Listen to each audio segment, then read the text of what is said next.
കുറ്റ്യാടിയിൽ നിന്നും ശക്തമായ പോരാട്ടത്തിലൂടെ വിജയം കൈവരിച്ച പാറക്കൽ അബ്ദുള്ളയ്ക്ക് മന്ത്രിസ്ഥാനം നിഷേധിക്കുന്നതിനെതിരെ വടകര താലൂക്കിലെ വിവിധ ഭാഗങ്ങളിൽ പ്രതിഷേധം ശക്തമാകുന്നു. കുറ്റ്യാടി മണ്ഡലത്തിലാണ് പ്രതിഷേധം കൂടുതൽ വ്യാപകമായിരിക്കുന്നത്. പുറമേരിയിൽ ഉൾപ്പെടെ വിവിധ പ്രദേശങ്ങളിൽ പ്രതിഷേധ പ്രകടനങ്ങൾ നടന്നുകഴിഞ്ഞു. യൂത്ത് ലീഗ് പഞ്ചായത്ത് കമ്മിറ്റികൾ കൂട്ടരാജിക്കൊരുങ്ങിയിരിക്കുകയാണ്.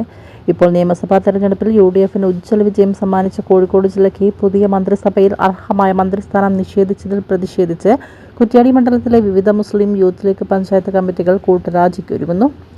കോഴിക്കോടിനെ പൂർണ്ണമായും തടഞ്ഞ നേതൃത്വത്തിന്റെ നിലപാടിൽ അണികൾക്കിടയിൽ കടുത്ത അമർഷവും പ്രതിഷേധവുമാണ് പുകയുന്നത്. CPMന്റെ അക്രമ രാഷ്ട്രീയത്തിന്റെ ഇരകളായി ഒട്ടനവധി പ്രവർത്തകർക്ക് പരിക്കേൽക്കുകയും ജീവൻ ബലിയർപ്പിക്കേണ്ടി വരികയും ചെയ്ത മണ്ണാണ് കുറ്റ്യാടിയും നാദാപുരവും അടങ്ങുന്ന മലബാറിലെ ഈ മേഖലകൾ. വിയർപ്പൊഴുക്കാനും ജീവൻ കൊടുക്കാനും കോഴിക്കോട്ടെ സാധാരണക്കാരായ പ്രവർത്തകർ വേണം. എന്നാൽ അധികാര വിഹിതം വരുമ്പോൾ ജില്ലയെ പാടെ വെട്ടിയൊതുക്കി മന്ത്രിസ്ഥാനം നിഷേധിക്കുന്നത് വഞ്ചനയാണെന്ന് യൂത്ത് ലീഗ് ഭാരവാഹികൾ കുറ്റപ്പെടുത്തി.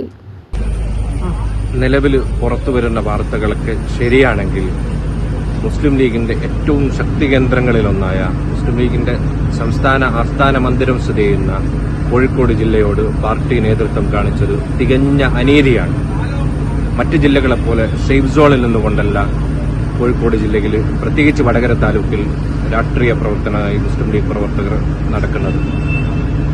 നാളിതുവരെയും പ്രത്യേകിച്ച് തെരഞ്ഞെടുപ്പ് ഘട്ടങ്ങളിൽ പോലും CPMന്റെ അക്രമ രാഷ്ട്രീയത്തോടും ബോംബ് രാഷ്ട്രീയത്തോടും ഒക്കെ നേർക്കുനേർ പോരാടിക്കൊണ്ടാണ് തെരഞ്ഞെടുപ്പ് പ്രവർത്തനം പോലും ഞങ്ങൾ നടത്തിയത്. ഈ തെരഞ്ഞെടുപ്പ് ഘട്ടങ്ങളിൽ പോലും ഒട്ടനേകം അക്രമ സംഭവങ്ങൾ കോഴിക്കോട് ജില്ലയുടെ വിവിധ ഭാഗങ്ങളിൽ ഉണ്ടാക്കിയിട്ടുണ്ട്. തെരഞ്ഞെടുപ്പിന് ശേഷവും നിങ്ങളൊക്കെ മാധ്യമങ്ങളിലൊക്കെ കണ്ടിട്ടുണ്ടാവും, പോലീസിനോടൊക്കെ ശക്തമായി ഫൈറ്റ് ചെയ്യേണ്ട സാഹചര്യം ഞങ്ങളെ വടകര താലൂക്കിലെ മുസ്ലിം ലീഗ് പ്രവർത്തകർക്ക് ഉണ്ടായിട്ടുണ്ട്. കോഴിക്കോടിനൊരു മന്ത്രിസ്ഥാനം എന്നത്, പ്രത്യേകിച്ച് വടകര താലൂക്ക് പോലത്തെ ഒരു സ്ഥലത്ത് മുസ്ലിം ലീഗിന് ഒരു മന്ത്രിസ്ഥാനം എന്നത് അത് ഞങ്ങൾക്ക് പ്രവർത്തകർക്ക് കിട്ടുന്ന ഒരു അംഗീകാരം എന്നത് മാത്രമല്ല, അതൊരു സുരക്ഷിതത്വബോധം കൂടിയാണ്. ഞങ്ങൾ നടത്തുന്ന പോരാട്ടങ്ങൾക്ക്, ഞങ്ങൾ നേരിടേണ്ടി വരുന്ന പ്രതിസന്ധികൾക്ക് ഒരു സുരക്ഷിതത്വബോധം കൂടിയായിരുന്നു അത്. പക്ഷേ അതുണ്ടായില്ല എന്നത് അങ്ങേയറ്റത്തെ നിരാശയാണ് ഞങ്ങൾ പ്രവർത്തകർക്ക് സമ്മാനിക്കുന്നത്. ഞാനൊരു മുസ്ലിം യൂത്ത് ലീഗിന്റെ പഞ്ചായത്ത് ജനറൽ സെക്രട്ടറിയാണ്.